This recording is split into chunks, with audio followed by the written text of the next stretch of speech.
안녕하세요. 그리스도인이여 십자가를 지켜라의 권중근입니다. 평안하십니까? 예수님의 참된 평안이 여러분과 여러분의 가족분들과 함께 또 저와 저희 가족과 함께 하기를 진심으로 바랍니다. 오늘 함께 나눌 하나님의 말씀은 누가복음 18장 9절부터 읽도록 하겠습니다. 다 잘 아시는 말씀입니다. 누가복음 18장 9절부터 함께 나누도록 하겠습니다. 또 자기를 의롭다고 믿고 다른 사람을 멸시하는 자들에게 이 비유로 말씀하시되, 두 사람이 기도하러 성전에 올라가니 하나는 바리새인이요 하나는 세리라. 바리새인은 서서 따로 기도하여 이르되, 하나님이여, 나는 다른 사람들 곧 토색 불의 간음을 하는 자들과 같지 아니하고 이 세리와도 같지 아니함을 감사하나이다. 나는 일에 2번씩 금식하고 또 소득의 11조를 드리나이다 하고, 세리는 멀리 서서 감히 눈을 들어 하늘을 쳐다보지도 못하고 다만 가슴을 치며 이르되, 하나님이여 불쌍히 여기소서, 나는 죄인이로소이다 하였느니라. 내가 너희에게 이르노니 이에 저 바리새인이 아니고 이 사람이 의롭다 하심을 받고 그의 집으로 내려갔느니라. 무릇 자기를 높이는 자는 낮아지고 자기를 낮추는 자는 높아지리라 하시니라.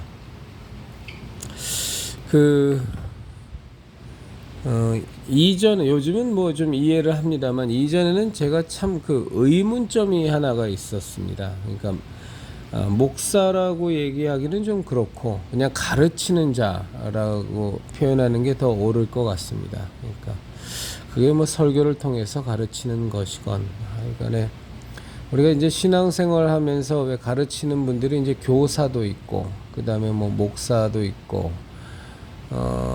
또 그냥 우리가 보통 부르는 걸 간사도 있고, 전도사도 있고,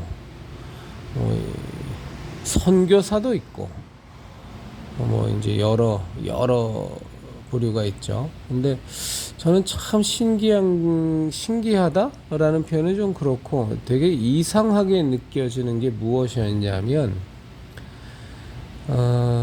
이렇게 목사를 통하여서건 아니면 하여간 가르치는 자를 통하여 이렇게 하나님의 말씀이 선포가 될 때, 이제 어떤 때는 그 말씀이 굉장히 강력하잖아요. 그래서 우리의 정말 관절과 골수와 영혼을 찔러 쪼개는, 완전히 그냥 그 말씀에 우리 스스로가 분해가 돼 버려서 정말 그 말씀의 날카로움 앞에, 말씀의 비수와도 같은 것에 우리의 신앙 양심이 그냥 완전히 쪼개져 갖고 떼굴떼굴 그러면서 회개하고 하나님 정말 잘못했다고 통곡하기도 하고, 눈물 콧물 다 흘리면서 남보기 창피한 줄도 모르고 기도하면서 하나님 정말로 잘못했다고, 내가 다시는 이렇게 안 살고 정말로 하나님 뜻에 맞도록 하나님 뜻대로 살겠다고 그냥 목이 터져라 갈라져라 기도하기도 하고, 눈물을 철철 흘리기도 하고, 그냥 눈물 콧물 다 흘려서 그냥 성경책이고 마룻바닥이고 그냥 범벅이 되기도 하고, 때로는 그것도 모자라서 그냥 가슴이 찢어지는 듯한 고통과 내 양심이 그냥 불에 타는 듯한 그런 아픔, 그런 절절함 때문에 마룻바닥을 대굴대굴 구르기도 하고 그러지 않습니까? 우리 형제자매님들도 그런 경험이 있으실 텐데, 저도 물론 그런 경험이 당연히 있죠. 당연히 있고, 때로는 그것이 어떤 회개의 말씀 때문이기도 하고, 때로는 저 스스로가 이제 처한 간절한 어떤 다급하고 너무나 긴박한, 너무나 참 뭐라 감당할 수 없는 상황에 놓여져 있는 그 상황 때문이기도 하고, 하여간 이제 그런 일들이 이제 우리들 평신도에게는 있는데, 그 모습이 가르치는 자에게는 안 보이는 거예요. 물론 앞에서 메시지를 정말 통렬하게 전하고, 그리고 또 우리 같이 기도할 때 막 앞에서 막 큰 목소리 주여 주여 삼창하시면서 그냥 간절히 기도하는 모습은 당연히 있는데 뭐 그런 것은 있죠. 그런 것은 있는데 그 마룻바닥에서 그 밑에서 그 말씀을 듣는 것과 같은 그 성도들의 그 평신도들의 막 그런 절절함, 그런 그냥 찢어지는 듯한 막 도저히 그 말씀에 그냥 완전히 분해돼 버린 내 자신을 견딜 수가 없어서 막 떼굴떼굴 그냥 굴러버리는 남의 시선이고 뭐고 다 아랑곳할 그럴 정신도 없어서. 근데 그런 모습이 왜 말씀을 전하는 사람들에게서는 없을까? 그 자리에서 말하는 겁니다. 그 자리에서. 그래서 저분들은 그냥 혼자서 기도 시간에 그런 모습을 가지나 그냥 이렇게 말씀을 전하는 자기 때문에 교인들 앞에서는 그런 모습을 보여주기가 좀 민망해서 보여주지 않는 건가? 아니면 아예 본인은 그런 말씀을 전하지만 그 말씀에 본인은 쪼개지지를 않는 건가? 정말 관절과 및 골수와 이 우리의 영혼이 완전히 그냥 하나님의 말씀 앞에서 쫙 쪼개져 버리는 일이 없는 건가? 혼자 기도할 때 그러시나? 모르겠어요. 저는 정말 그 실체는 모르겠지만 제가 오늘 우리 형제자매님들과 나눈 이 누가복음 18장의 이렇게 말씀을 보면서 이 말씀이 방금 제가 예를 든 그런 가르치는 자에게 그대로 적용이 되는 것인지 아니면 안 되는 것인지에 대해서 저는 확신은 없지만 그냥 제 신앙적 생각을 우리 형제자매님들과 나누는 겁니다. 그러니까 이제 이건 제 생각인데 이건 분명히 제 생각이니까 뭐 그냥 저의 생각으로 받아들여 주시면 됩니다. 저도 이제 매일같이 이렇게 우리 형제자매님들과 신앙적 생각을 나누잖아요. 이렇게 신앙적 생각을 이렇게 함께 나누는데 그때 이제 저 자신은 그 제일 조심하는 게 하나가 있어요. 제일 조심하는 거, 제일 경계하는 거. 그게 뭐냐면 이 유튜브 동영상을 통해서 우리 형제자매님들과 나누는 이 내용이 우리 형제자매님들에게도 전하고자 하는 내용이기도 하지만 이 내용이 곧바로 저에게 전해지는 내용이라는 것이라는 것을 간과하지 않으려고 이렇게 항상 이렇게 되새기거든요. 물론 그 이유 중에는 그렇게 되새기면서 내가 지금 우리 형제자매님과 나를 통하여서 나누는 이 신앙적 생각은 형제자매님들을 향한 생각이기도 하지만 곧 바로 나에게도 해당되는 말이야 라는 것을 절대로 잊지 않으려고, 그것을 절대 망각하지 않으려고 굉장히 좀 긴장감을 갖고 스스로한테 뇌까리는데 물론 제가 제 스스로한테 자꾸 그렇게 하는 이유는 또 그렇게 할 수 있는 이유는 저 자신의 과거의 삶이 이런 그 신앙적 생각을 우리 형제자매님들과 나누기에는 너무나 부끄러운 과거의 삶, 뭐 명백하게 너무나 죄악된 나의 모습들이 많았기 때문에 그런 것인가? 저는 분명히 그런 삶을 살았었으니까. 그리고 지금도 별 볼 일 없고 뭐 저는 뭐 앞으로도 제가 우리 형제자매님들 보기에 뭐 제가 가식을 떨고 위선을 떨지 않는다면 모를까? 뭐 그렇게 훌륭한 삶을 살 것 같지는 않습니다. 신앙적으로 뭐 사도 바울과 같은 뭐 아주 본이 되는 삶을 살 것 같지는 않아서 더 그런 건지도 모르겠지만 이런 신앙적 생각을 나누는 것 자체가 바로 저한테 던져지는 말씀이라는 것을 항상 그 염두에 두고 항상 그 생각을 잊지 않으려고, 놓치지 않으려고 하거든요. 그런데 분명하나는 제 주변에서의 많은 가르치는 자들을 보면 착각들을 많이 하는 것 같아요. 분명히 제 눈에는 그렇게 읽혀져요. 그러니까 자기가 성경 말씀을 특히 설교를 많이 해야 되는 이제 목사들에게서 자주 나타나는 현상인 것 같은데, 이렇게 설교를 하기 위해서 기도하는 가운데 설교를 준비하고 또 그것을 교인들에게 강단에서 선포를 하면 그것이 교인들을 향한 선포라는 생각들을 많이 갖는 것 같아요.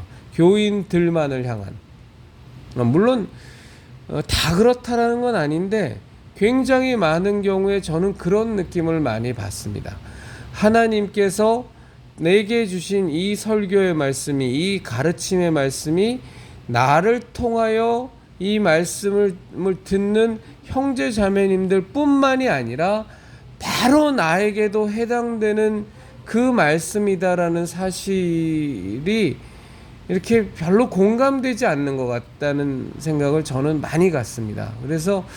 그리고 또 많이들 착각하는 게, 나에게 이런 깨달음을 주셨고 그리고 이것을 형제자매님들에게, 하나님의 자녀들에게 선포하라고 하나님께서 내게 주신 말씀이기 때문에 마치 나는 이런 말씀을 전할 수 있는 자격이 있고 이런 말씀을 전하기에 충분한 신앙적 성숙을 이루고 있다고 착각하고 있다라는 느낌을 저는 많이 받거든요. 그렇게 되면 이 바리새인이 되는 겁니다. 물론 제가 단정을 지을 수는 없습니다. 타인의 신앙적인 생각이나 그 속내에 있는 거를 제가 무슨 수로 알겠어요. 그런데 다만 저는 그런 느낌을 많이 받아요. 그런 느낌을 많이 받고 제가 그렇게 생각되어지는 가장 큰 원인 중에 하나는, 본인이 전한 말씀일지라도 그것이 스스로에게 해당되는 말씀이라면, 정말 내 영혼과 관절과 골술로 찔러 쪼개는 하나님의 말씀이 나를 포함한 하나님의 자녀들, 형제 자매님들에게 향한 말씀이라면, 저는 기도 시간에 가르치는 자도, 말씀을 선포하는 자도 교인들과 같이 마룻바닥에서 땡굴땡굴 구르는 모습이 나와야 한다고 생각하거든요. 엉엉 울며 통곡하는 모습이 나와야 된다고 생각하거든요. 정말 눈물 콧물을 쏙 뽑으면서, 교인들만 눈물 콧물을 쏙 뽑는 게 아니라 본인도 앞에서 그 말씀을 놓고 기도하면서 엉엉 통곡이 나고 눈물이 나고 콧물이 쏟아지고 자기 머리를 자꾸 쥐어뜯고 가슴을 자꾸 그냥 가슴을 찢고, 그것으로도 그냥 나의 죄악이라든가 나의 죄송함이래, 하나님에 대한 나의 죄송함이라든가 나의 부족함에 대한 어떤 한탄스러움이 막 생기면, 그냥 저는 말씀을 전하는 자도 그 강단에 있는 거기서 막 떼굴떼굴 구르는 모습이 나와야 된다고 생각을 저는 하는데, 목소리를 높여서 기도를 인도하기도 하고 그러는 모습은 봤지만 그 위에서 막 눈물을 철철 흘리고 막 콧물을 쏟고 떼굴떼굴 구르는 그런 모습을 저는 솔직하게 말씀드려서 단 한 번도 못 봤거든요. 단 한 번도.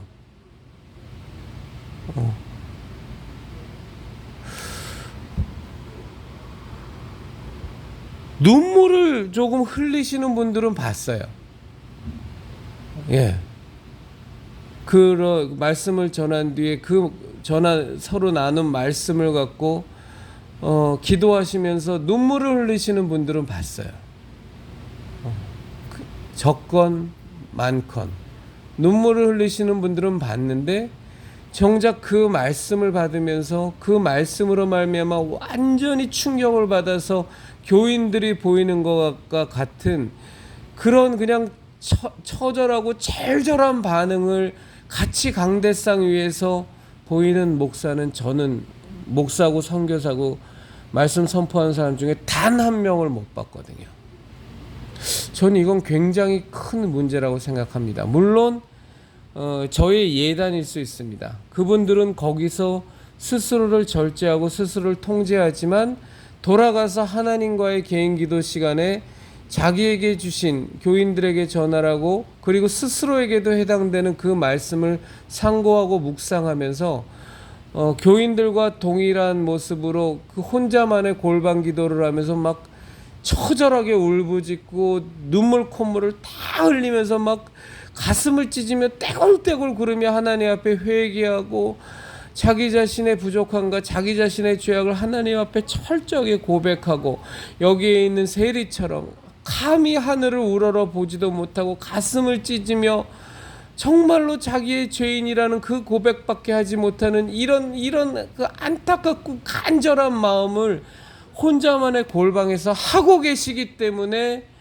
교인들 앞에서 안 보이시는 거라면 제가 드릴 말씀은 없어요. 그러나 그런 것이 아니라 이것은 나를 통하여 교인들에게 전하라는 그 말씀의 대상에 자기는 혹시 빠져 있거나, 이건 교인들만을 향한 말씀이라고 생각한다거나, 혹은 내가 나에게 이 말씀을 주시고 나에게 이런 깨달음을 주셨기 때문에 이 말씀의 그 비수와도 같은 내용이 나에게는 해당되지 않는, 이미 나는 신앙적으로 성숙해서 이미 이 말씀에 찔림을 받고 회개를 받고 눈물 콧물을 흘리는 것은, 그것은 지나간 내가 영적 수준이 낮을 때 이미 다 마스터한, 더 이상 할 것이 없는 부분이라고 생각한다라면 저는 굉장한 가르치는 자로서 겪는 교만이자 굉장한 비극이라고 생각합니다. 어느 순간 그 사람은 이 성경에 누가복음 18장에 나와 있는 바리새인이 되어 있는 상태라고 저는 봐요. 나는 금식을 1회에 2번씩 하고 11조도 하고 박하와 회향과 근처에 11조도 드리기 때문에 하나님 앞에서 당당하게 하늘을 우러러 아주 그냥 너무나도 고든 자세로 당당하게 기도하는, 마치 하나님 앞에서 내 자신이 너무나도 순수하고 내 자신을 조명해 볼 때 어두운 곳이 하나도 없는 것과 같은 그런 생각을 하는 이 바리새인의 모습과, 입으로는 달리 얘기할지라도 속마음은 전 다를 것이 없다고 봅니다. 저는 참 안타까운 것이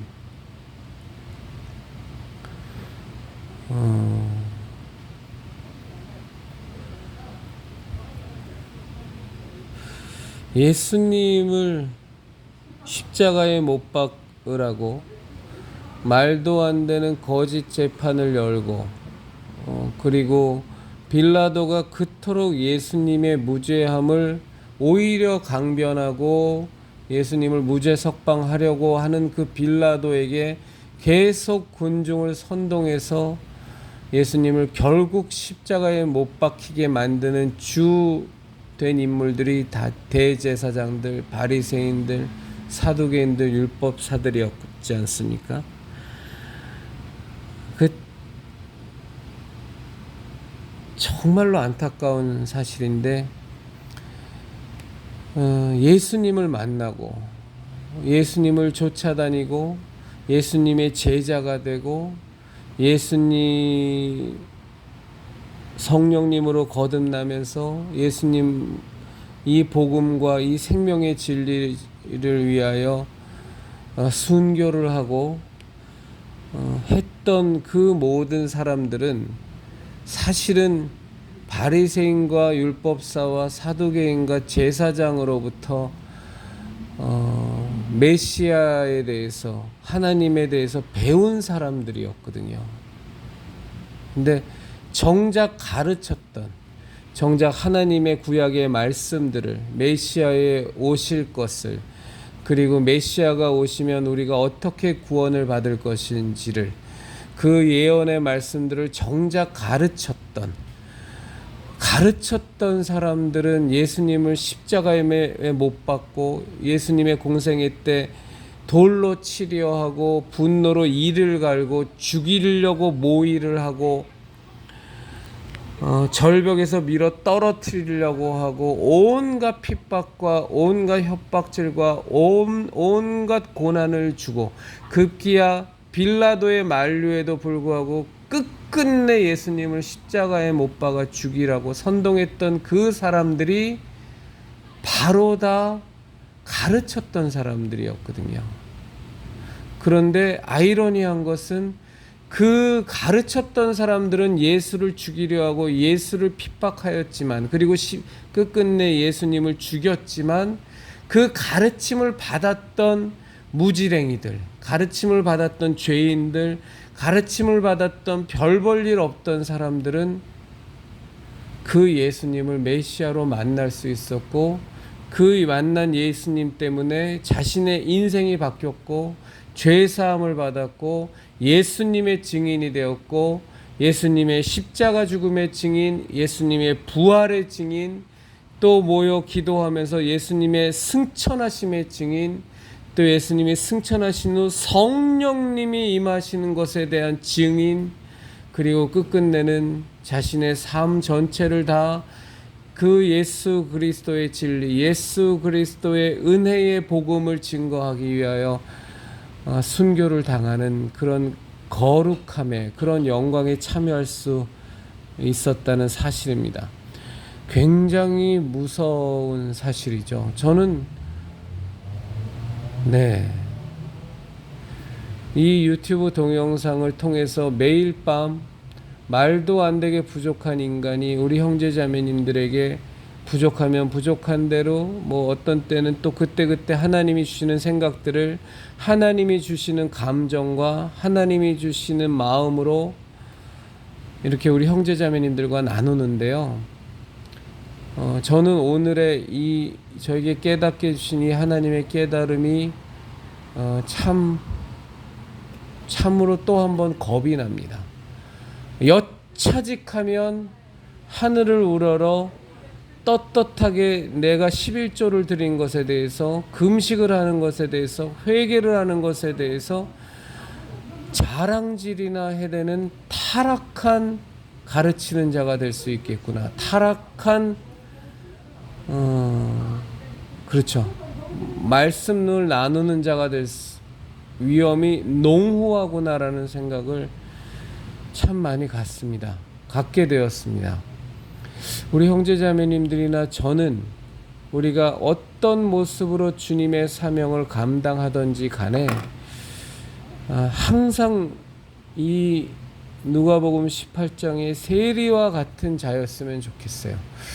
항상 하늘을 우러러 쳐다보기에도 내 자신이 너무나도 부끄럽고, 너무나도 부족한 나 자신, 아무 공로 없는 나에게 우리 주 예수 그리스도께서 나를 구원하시기 위하여 흘리신 그 십자가의 보혈, 그 십자가 대속의 죽음의 은혜가 너무너무 감격적이고 너무너무 감사하고 기쁜 일이지만, 그 보혈의 은혜를 생각하면 내 스스로의 부족함이 감당할 수 없어서 그 큰 은혜의 빚을 뭘 어찌할지 몰라서, 어찌할 줄을 몰라서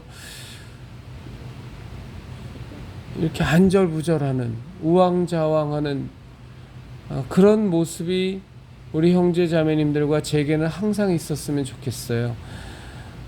우리 하나님을 생각하면 나의 아버지시고 그 아버지가 전능자이시며 나의 창조자시기에 너무너무 감사하고 너무너무 기쁘고 고맙지만, 그러나 바라보면 바라볼수록 절망밖에 없는, 아무런 공로가 없는 너무나 죄악된 모습이 여전히 우리 가운데, 우리 삶 속에서 나를 지배하고 있는데, 이런 나를 위하여 그 귀하신 하나님의 독생자, 그 품에 계셨던 독생자 주 예수 그리스도를 십자가에 못 박아 죽이시면서까지, 그 기뻐하는 자를, 그 사랑하는 자를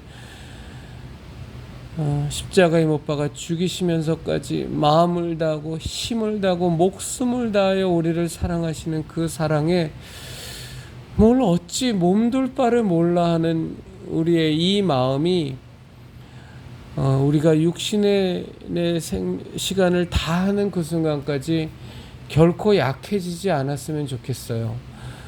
어느 때부터인가 은혜가 무덤덤해지고 하나님이 우리를 향한 그 크신 사랑이 너무너무 밋밋해지고 둔감해지고 예수 그리스도의 그 십자가 대속의 은혜를 생각해도 가슴에 짠하고 찡하는 것이 하나도 없고 예수님의 십자가를 바라봐도 그냥 아무런 감정도 들지 않고 그냥 둔하게 돼버린 그냥 메말라버린 아무 감정도 느낌도 들지 않는 우리의 모습이 아니라 항상 우리 주 예수 그리스도의 십자가 대속의 은혜를 생각할 때 어느 때는 통곡하기도 하고 어느 때는 가슴을 찢기도 하고 어떤 때는 또 뭐 그런 정도는 아닐지 몰라도 그래도 그런 우리의 그 십자가 대속의 은혜에 대한 우리의 감격이 하나님이 우리를 향한 그 사랑에 대한 우리의 그 감격이 굴곡은 있고 높낮이는 있을지라도 잃어버리지는 않는 잊어버리거나 잃어버리지는 않는 그런 신앙의 상태가 항상 우리에게 있었으면 좋겠어요. 설사 내가 뭐 교사의 자리에서 혹은 또 사역자의 자리에서 혹은 전도자의 자리에서 또 말씀을 함께 나누는 자의 자리에서 우리가 가르치는 자의 입장을 놓이더라도 절대로 예수님을 핍박하고 급기야 예수님을 십자가에 못 박아 죽였던 그 대제사장과 같은 그 바리새인과 같은 사두개인과 같은 그 율법사와 같은 그런 모습에 너무나도 비참한 타인에게 가르쳐주면서 자신의 세상적인 명예와 세상적인 지위는 누렸을지 모르지만 자신의 영혼은 철저하게 하나님 앞에 버려져 버리는 예수님과 원수되어져 버리는 그리고 오로지 있는 것은 나의 의와 나의 공로와 나의 잘남만 있는 이런 비참하고 처절한 상태가 결코 되지 않고 항상 예수님 안에서 오히려 그 시대에 비춰보면 가르침을 받아서 살아계신 메시아 주 예수 그리스도를 만났던 무지랭이 백성들처럼 정말 날마다 예수님을 생각하면 가슴속에 뭉클뭉클 꿈틀꿈틀 올라오는 그 감격에 몸둘 바를 몰라 하는 우리들이 되었으면 참 좋겠어요. 저는 저를 항상 부끄럽게 만드는 신앙인이 있는데 그것이 목회자가 아닙니다. 저는 목회자 앞에 설 때 제 자신이 어떤 뭐 부끄러움이라든가 저 자신의 못남을 이렇게 많이 느꼈던 것 같지는 않아요. 왜냐하면 제가 목회자들에 대해서 잘 알지 못하던 때에는 이제 그분들은 워낙 대단한 존재로 봤기 때문에 그래서 뭐 나하고는 차원이 다른 존재니까 오히려 그런 그 넘어설 수 없는 그 격차 때문에 뭐 목사님들 앞에 가면 뭐 부끄러움을 느끼고 뭐 이런 것들을 아예 가질 엄두도 못 냈던 것 같고 또 그 뒤에는 또 목사들로부터 너무나 많은 이제 상처와 실망과 좌절을 느끼면서 또 오히려 또 이제 그런 마음은 못 가졌던 것 같고 근데 제가 참 저를 항상 제가 교회 가서 예배를 드리러 교회 가면 항상 저를 부끄럽게 하는 분들이 있어요. 그게 아마 저의 감성적인 부분일 텐데 그게 이렇게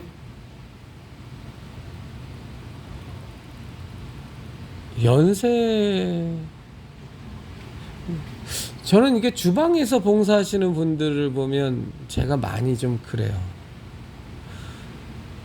그 더운 곳에서 그 앞치마를 두르시고 이렇게 주방에서 땀을 막 흘려가시면서 성도들에게 맛있는 식사를 대접하기 위하여 이렇게 주방에서 수고하시는 분들을 보면 저는 이렇게 항상 부끄러워요. 저는 단 한 번도 주방에서 막 수고하시면서 그 즐겁게 그 쉽지 않거든요. 저도 주방 봉사를 조금은 해봐서 아는데 한 몇 개월은 정말 쉽지 않은 봉사신데 그 주방에서 그렇게 봉사하시는 분들 뵈면 그리고 그 가운데서도 그 하나님께서 주시는 봉사의 기쁨 속에서 서로 간에 이렇게 밝은 웃음을 지으면서 막 대화하는 그런 모습들 그러면서도 교인분들한테 이렇게 맛있는 음식을 맛있는 밥을 참 수고해서 이렇게 퍼주시는 모습을 보면 저는 항상 부끄러웠던 것 같아요. 이렇게 그리고 제 마음속에 드는 생각은 내가 과연 저분들의 신앙을 따라갈 수 있을까?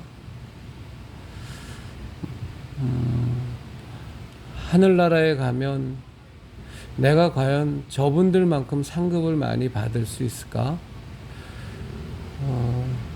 그 생각을 항상 했던 것 같아요, 저는.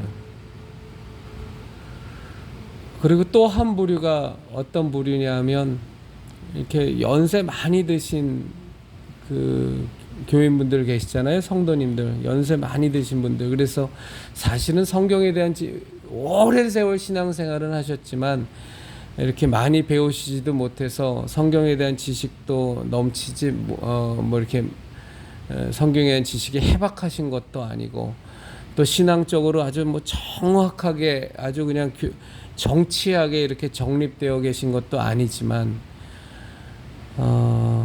그런데도 불구하고 항상 이렇게 하나님 앞에 서면 이렇게 항상 낮은 자세로 하나님 앞에 왜 우리가 옆에서 기도하는 것만 봐도 알잖아요.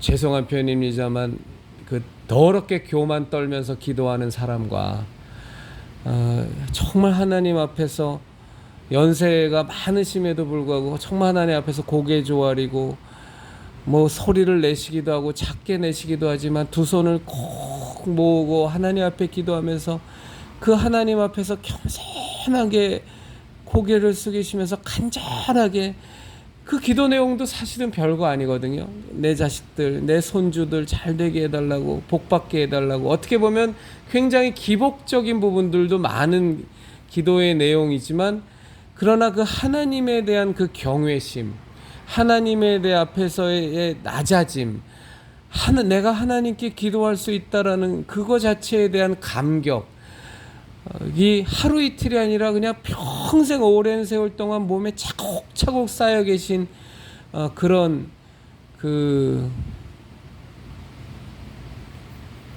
신앙의 어른들을 보면 그리고 뭐 어떤 기회가 돼서 말씀 나눠보면 정말 이렇게 성경에 대해서 잘 모르시죠. 오히려 저보다도 훨씬 더 모르시는 분들도 많고 잘 정립도 안 돼 있는데 근데 그런 분하고 이렇게 같이 얘기 나누다 보면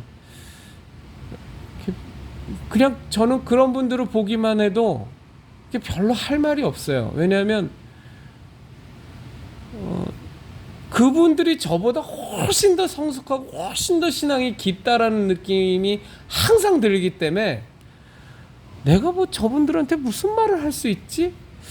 이미 삶 자체가 하나님에 대한 경외심과 하나님에 대한 감사함과 예수 그리스도의 십자가 대속의 은혜에 그냥 온 인생이 다 그냥 잠겨져 계신 분들 앞에서 내가 감히 무슨 신앙에 대해서 무슨 할 말이 있나? 라는 생각이 들 때가 있는 게 아니라 항상 들거든요.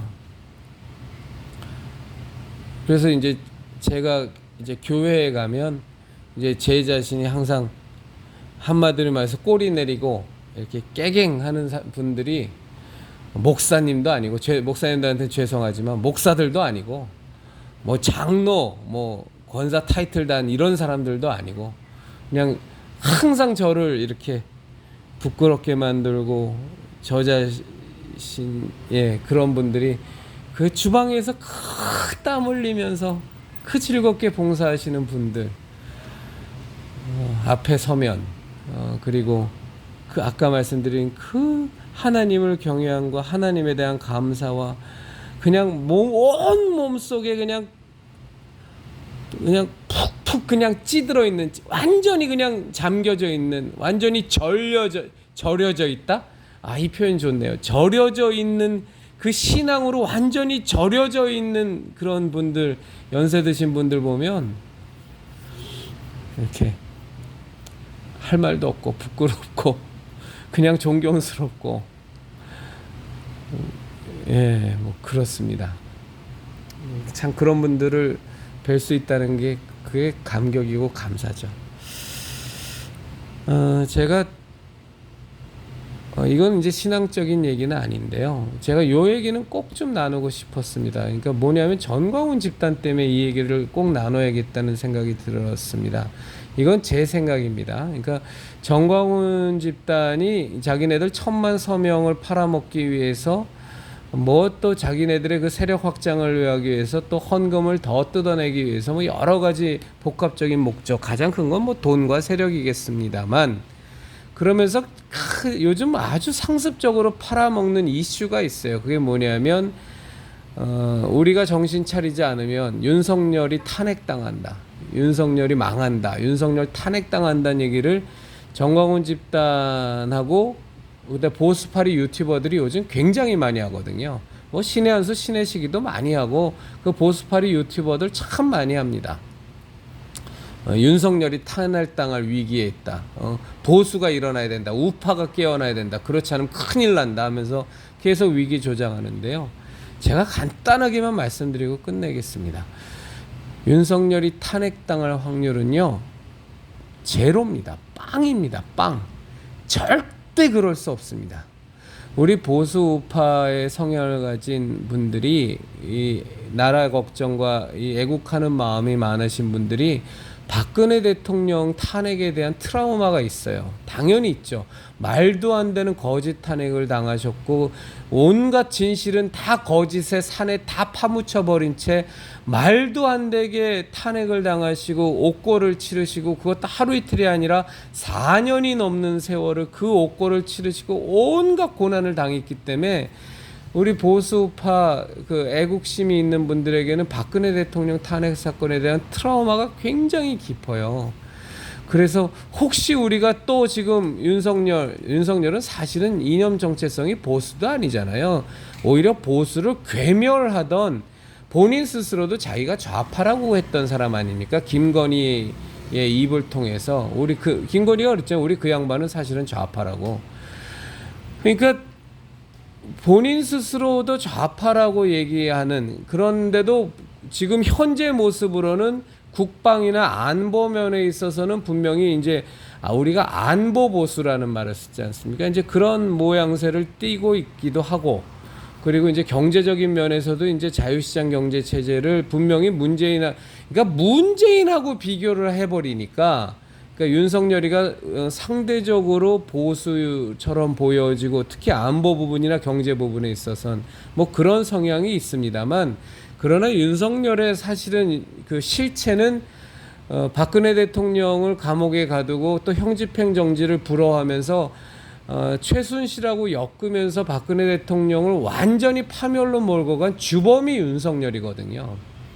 물론 그 위에는 박영수라는 말도 안 되는 특검이 있긴 합니다만, 그 박영수 특검이 모든 것에 대한 실권을 넘겨주고서 그 칼을 휘두른 사람은 윤석열이었거든요. 그리고 윤석열이가 서울지검장 할 때라든가 검찰총장 시절에 주로 서울중앙지검장 할 때죠. 그때에 그 잡아가둔 그 보수의 지도자가 소위 말해서 보수 법관들 10몇 명을 다 기소해버렸고, 그거 다 줄줄이 다 무죄나지 않았습니까? 얼마나 괴롭혀듣고, 그 다음에 그 기무사 사령관 하시던, 갑자기 이름이 이재수 장군. 이재수 장군을 일부러 수갑을 채우고 그 사진 영상 보내고 그러면서 온갖 모욕을 준 주역도 윤석열이었고, 그리고 박근혜 대통령 탄핵당하고 난 뒤에 문재인 정권 들어서서 그 200명, 거의 그 몇백 명인지 제가 지금 정확히 예전에 기억했었는데 몇백 명에 달하는 보수 지도급 인사를 몽땅 다 감옥에 가던 주역이 윤석열이었거든요. 제가 이 말씀을 왜 드리는 거냐면 윤석열 정권 5년은 우리가 이념 정체성, 보수파의 이념 정체성을 기대하면 절대 안 됩니다. 그 윤석열 자체가 그런 이념 정체성이 없는 사람입니다. 그럼 윤석열을 우리가 어떻게 봐야 되냐? 그냥 윤석열 기간 5년은요, 하나님이 우리 대한민국 국민에게 우리 그리스도인들의 그 기도와 그 하나님에 대한 간구 때문에 하나님께서 우리에게 주신 마지막 5년의 유예 기간이자 기회입니다. 그거 이상 이하도 없습니다. 그래서 윤석열 정권은 되는 일도 없고 안 되는 일도 없는 굉장히 어중간한 정권일 수밖에 없고, 왜 그러냐면 윤석열 자체가 이념 정체성이 없는 사람이에요. 그냥 이 사람은 출세주의자입니다. 검찰주의자고 검찰 출세주의자이기 때문에 성향은 좌파고, 다만 이제 안보 부분에 있어서 좀 보수적인 성향이 강할 뿐이지, 결코 이 사람은 보수도 아니고 우파도 아니고 이념 정체성이 뚜렷한 사람도 아닌 그냥 검찰 출세주의자거든요. 그래서 이 사람은 탄핵당할 염려가 눈꼽만큼도 없습니다. 제가 감히 단언컨대 저 좌파애들이 뭔 짓을 해도 윤석열 탄핵 못 시킵니다. 윤석열이 탄핵을 당할 상황이 몰리면 계엄령을 선포해도 12번은 선포할 사람이고, 비상계엄을 정말로 자기의 정적인 자기를 탄핵시킬 수 있을 것 같은 주역들, 그것이 언론이건 정치권이건 법조계건 통틀어서 윤석열은 자신을 탄핵시킬 수 있는 주요 세력이 있다면 그것을 몽땅 닫아 싸그리 싹 다 영창에 보낼 수 있는 사람이기 때문에, 우리가 윤석열을 맨날 정광훈이 하는 얘기 그거 아닙니까? 지금 보수가 정신 차려야 된다고, 자기 밑으로 들어와서 자기 밑에서 우리가 정말로 하나로 뭉쳐서 윤석열을 도와서 윤석열 탄핵당하지 않도록 지켜야 된다고 하면서 자기네 세력을 규합하고 돈을 뜯어내고 이런 짓거리를 하는데, 그리고 보수 유튜버들도 뭐 돈벌이 해야 되니까 그 짓거리들에 같이 동참하고 있는데, 제가 감히 단언컨대요, 윤석열이 탄핵당할 확률은 제로입니다. 그런 위기 조장을 하면서 자기네들의 목적을 이루려고 하는 짓거리에는 눈꼽만큼도 절대 속지 마십시오. 민노총 아니라 전교조 아니라 주사파들이 뭔 수작질을 해서 다 할지라도 윤석열 탄핵 못 시킵니다. 그렇게 만만한 놈이 아닙니다. 평생 검사로 칼제비한 사람이고, 그것도 보통 칼제비가 아니라 자기의 정적들을 다 작살내는 칼제비만 했던 인간이기 때문에 결코 윤석열을 우리가 박근혜 대통령의 트라우마가 있지만 동일선상에 놓고 보시면 절대로 안 됩니다.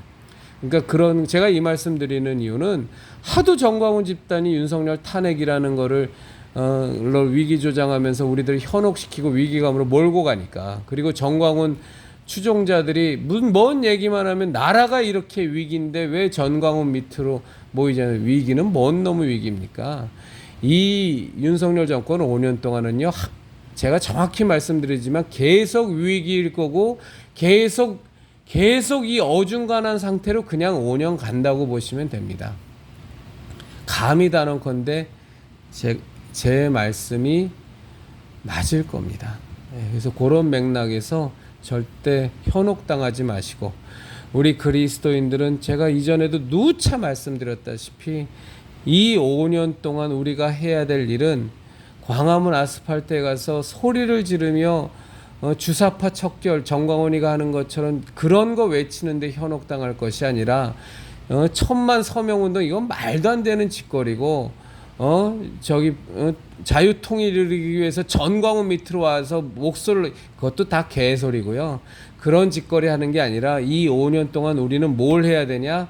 다음 정권에 제대로 된 하나님이 기뻐하시는 정권이 들어서도록 정당을 창당하기도 하고 대권 후보자를 내기도 하고, 그리고 또 교사시라면 그 본인이 속한 학교에서 저 전교조의 진지를 깨부수기 위해서 계속 싸워나가고, 깨부수기 위한 세력을 규합하시고, 잠들어 있는 보수파 깨우시고, 언론사에 다니신다거나 혹은 방송사에 다니신다면 완전히 민노총에 의해서 장악된 그 방송사에서 또 다른 맞설 수 있는 노조를 만드셔서 그들과 싸우시고 바른 언론 이런 언론 지형이 좌파한테 장악된 이 기울어진 운동장을 조금이라도 더 평평한 운동장으로 만들기 위해서 지속적으로 투쟁하셔야 되고, 군인이라면 군인 내에 숨어 있는 저 좌파의 무리들과 그 진지를 깨부시기 위해서 싸워야 하고,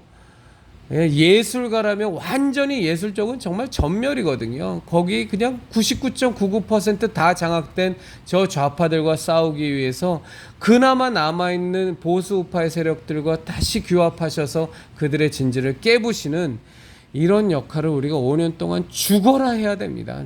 그런 지금 전광훈 쫓아다니면서 저 바보 짓거리하고 천만 서명하고 그것 때문에 전광훈이 돈벌이라고 세력 규합하는 그것도 막아야 되지만, 저 말도 안 되는 윤석열 탄핵당할 위기에 있으니까 빨리 우리가 하나로 뭉쳐갖고서 매주 집회 열어야 되고, 그래서 자유통일해야 되고, 천만 서명해갖고서 윤석열 지켜내야 되는 저런 바보 멍청이 같은 프레임에 눈꼽만큼도 현혹당하시면 안 됩니다.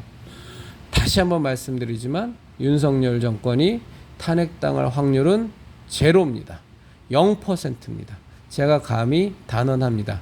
하나님께서 우리에게 주신 5년의 기회이기 때문에 윤석열 자체의 성향도 그렇지만 하나님이 우리에게 주신 이 5년의 기회 동안 윤석열이 탄핵당하도록 하나님이 내버려 두시도 않으시고요. 또 윤석열이 그런 거 당할 놈도 아닙니다. 우리 그리스도인의 십자가를 지켜라 형제자매님들, 참 만만치 않은 세상입니다. 너무너무 혼탁하고 너무너무 마귀의 괴계가 아주 강렬하고 어찌하든지 그리스도인들을 잡아먹으려고 생난리를 치고 건강한 교회를 무너뜨리려고 생난리 브루스를 치고 온갖 협작과 온갖 개교와 온갖 술수들을 난무하는 이 지금의 작금의 상황입니다만, 하나 분명한 것은 이 모든 것들은 우리 이 마지막 때에 분명히 이미 성경에 예언된 다 모습입니다. 그러니까 눈꼽만큼도 특별하게 생각하실 일 없고요. 당연히 나타나야 될 상황들이 나타나는 겁니다. 그러니까 속 상하죠. 아주 그냥 터져 나가죠. 미치겠죠. 그건 맞지만 그럼에도 불구하고 우리의 시각 자체는 그 시각으로 마지막 때에 나타나는 당연한 현상인 하나님의 시각으로, 말씀의 시각으로 그렇게 받아들이셔서 우리의 조금도 흔들리거나 낙심하거나 좌절하거나 포기하지 마시고, 우리에게 주어진 유일한 생명이신 예수 그리스도, 우리에게 선물로 주신 유일한 은혜의 길이신, 구원의 대속의 은혜의 길이신 예수 그리스도, 우리에게 하나님께서 거저 주신 유일한 생명의 길, 구원의 길, 은혜의 길, 진리의 길이신 예수 그리스도, 그분만을 붙들고 우리 십자가 신앙 꽉 붙들고 절대적으로 지켜나가면서 이 마지막 때를 하나님의 자녀로, 그리스도의 강한 군사로 살아내셔서 저 마귀의 기계를 깨부셔버리고 진리의 승리, 생명의 승리, 하나님의 승리를 쟁취하는 우리들이 되기를 진심으로 바랍니다.